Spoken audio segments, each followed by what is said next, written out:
divisão foi no Santos. E aí depois, até pela falta de jogos ali agora, principalmente nesse ano, ele tá sem ritmo. Passa um pouco pela falta de oportunidade. E as que ele teve era de um time desajustado, tentando se organizar, ainda sem identidade de jogo.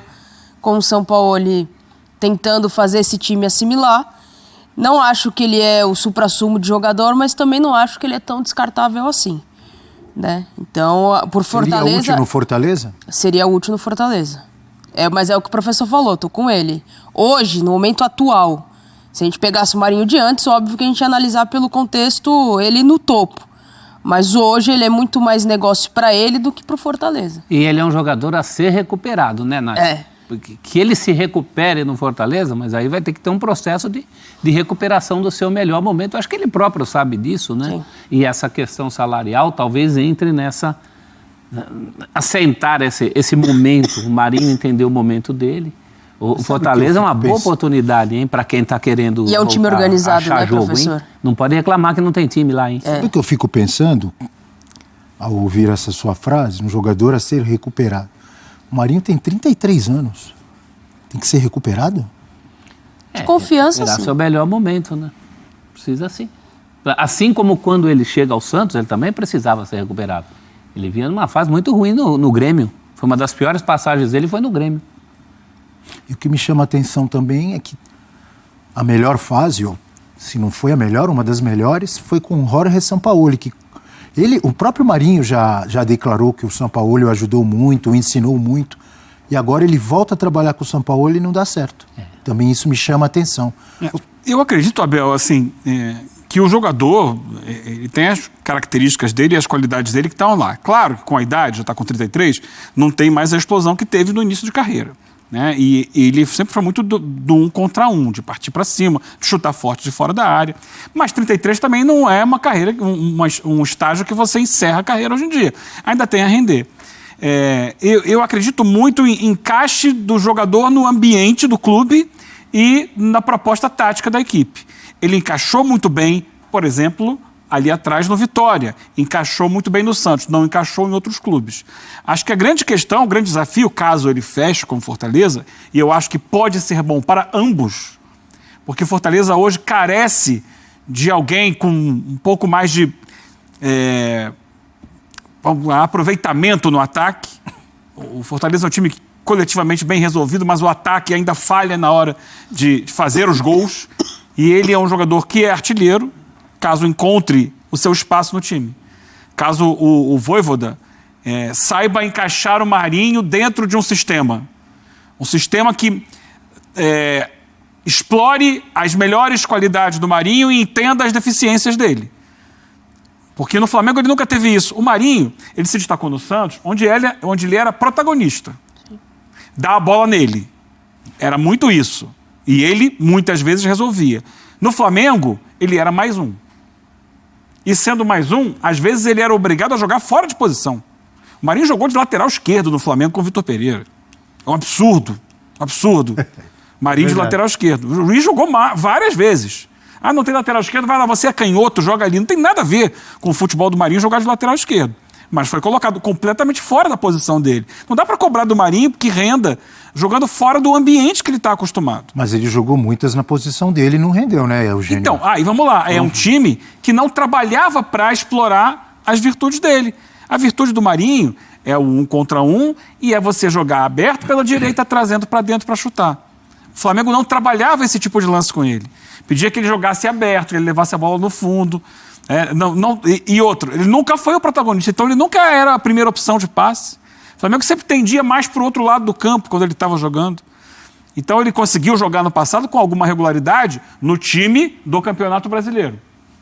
No time, entre aspas, reserva do Flamengo. O titular jogava as Copas. E ele teve alguma sequência, conseguiu jogar com o Dorival no time que jogava ele pela direita, o Cebolinha pela esquerda e muitas vezes o Lázaro por dentro.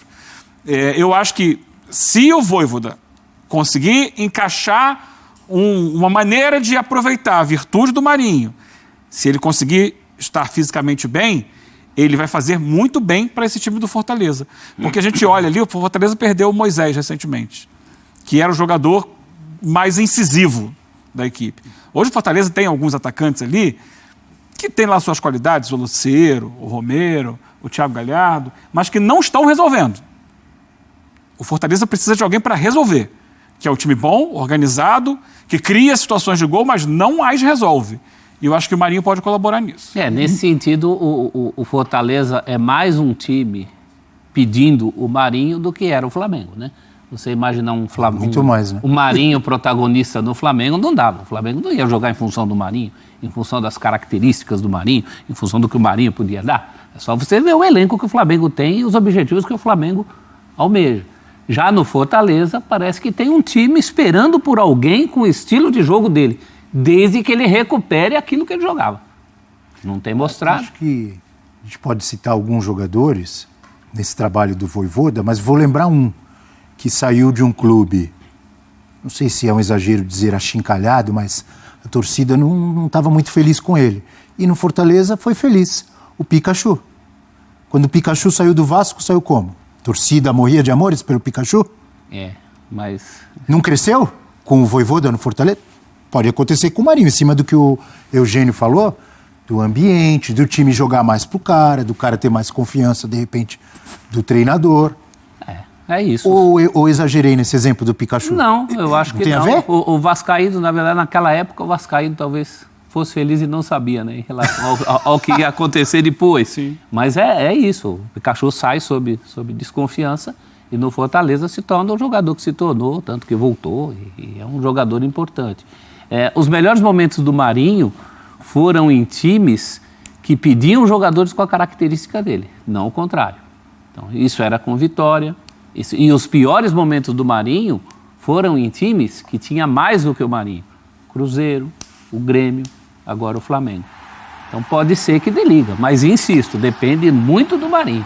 Ele precisa retomar aquela pegada do futebol que não apareceu e mesmo em alguns momentos que podia ter aparecido. O próprio início de trabalho do Sampaoli e com a galera meio pegando no pé, ele confia em alguns jogadores que ele já conhecia. Marinho, e isso acaba não rolando no Flamengo, né? Vamos ver. Eu gostei do título que estava aqui atrás, Leão Marinho. Aí, ó. Leão Marinho. Eu não tinha visto. The Lion. Gostei, Leão. Talvez ele levar para o The Lion. Leão do Pici Marinho. É isso aí. Foi um erro do Flamengo, da diretoria do Flamengo, uma aposta que não deu certo para pegar mais leve do que taxar. Foi um erro! O Flamengo é um clube que tem optado por contratar jogadores já testados e aprovados, né? E são jogadores com personalidade.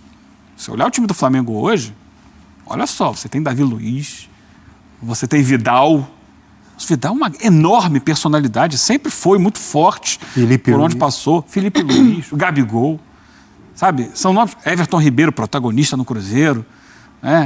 Então. Arrascaeta também. Arrascaeta. São jogadores com muita personalidade, com muita força, com muito personalismo, digamos assim. E o Marinho também era isso. O Marinho, repito, era um líder técnico no Santos. Ele foi eleito o melhor jogador da América há 3 anos. Ele foi vice-campeão da Libertadores, eleito o melhor jogador da América. Então, era um jogador com personalidade. E eu acho que ele não conseguiu impor a sua personalidade no mar de estrelas que foi o Flamengo. Ele ficou no segundo plano. A estrela dele não brilhou tão alto.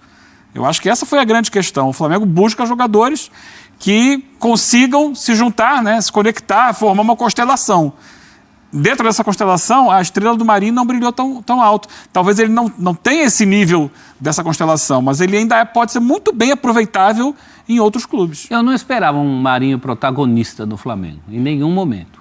Apesar do otimismo com que ele chegou, né? Chegou feliz, que o pai era rubro-negro, não sei o que, tinha toda uma história ali. Parecia que ele estava realmente muito afim. Mas eu não esperava o protagonismo, primeiro por isso, porque a concorrência é muito grande. Mas eu esperava, pelo menos, e também, aí pensando na característica de jogo dele, que ele fosse pelo menos um Michael. E ele está indo embora sendo menos do que foi o Michael para o Flamengo.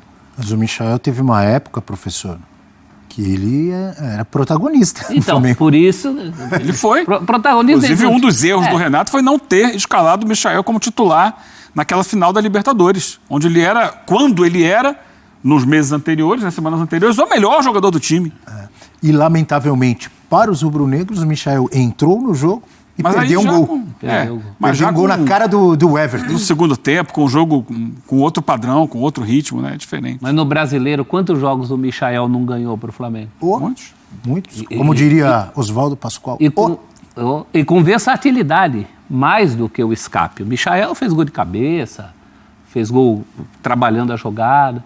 O Marinho não fez isso, né? Era um jogador que pelo menos podia ter dado o quinhão de contribuição dele nas entradas que teve. A gente viu as estatísticas, jogou metade dos jogos em que atuou, né? Coisa de 43 minutos em média. Acho que dava para ter mostrado um pouquinho mais, sim.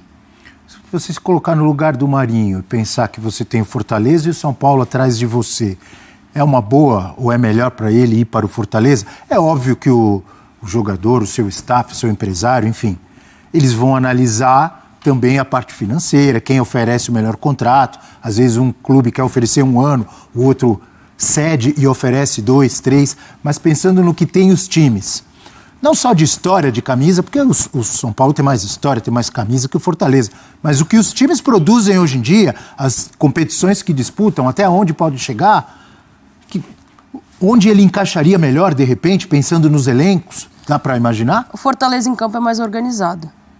Né? Você chega num time que tem já uma estrutura definida e um trabalho de sequência. O São Paulo está nesse processo com o Dorival. Com muita gente ainda no DM, com muitas incertezas. Foi o tempo, como você disse, que o jogador escolhia pela camisa. Hoje em dia ele está colocando muita coisa em conta, e uma das é a organização do jogo.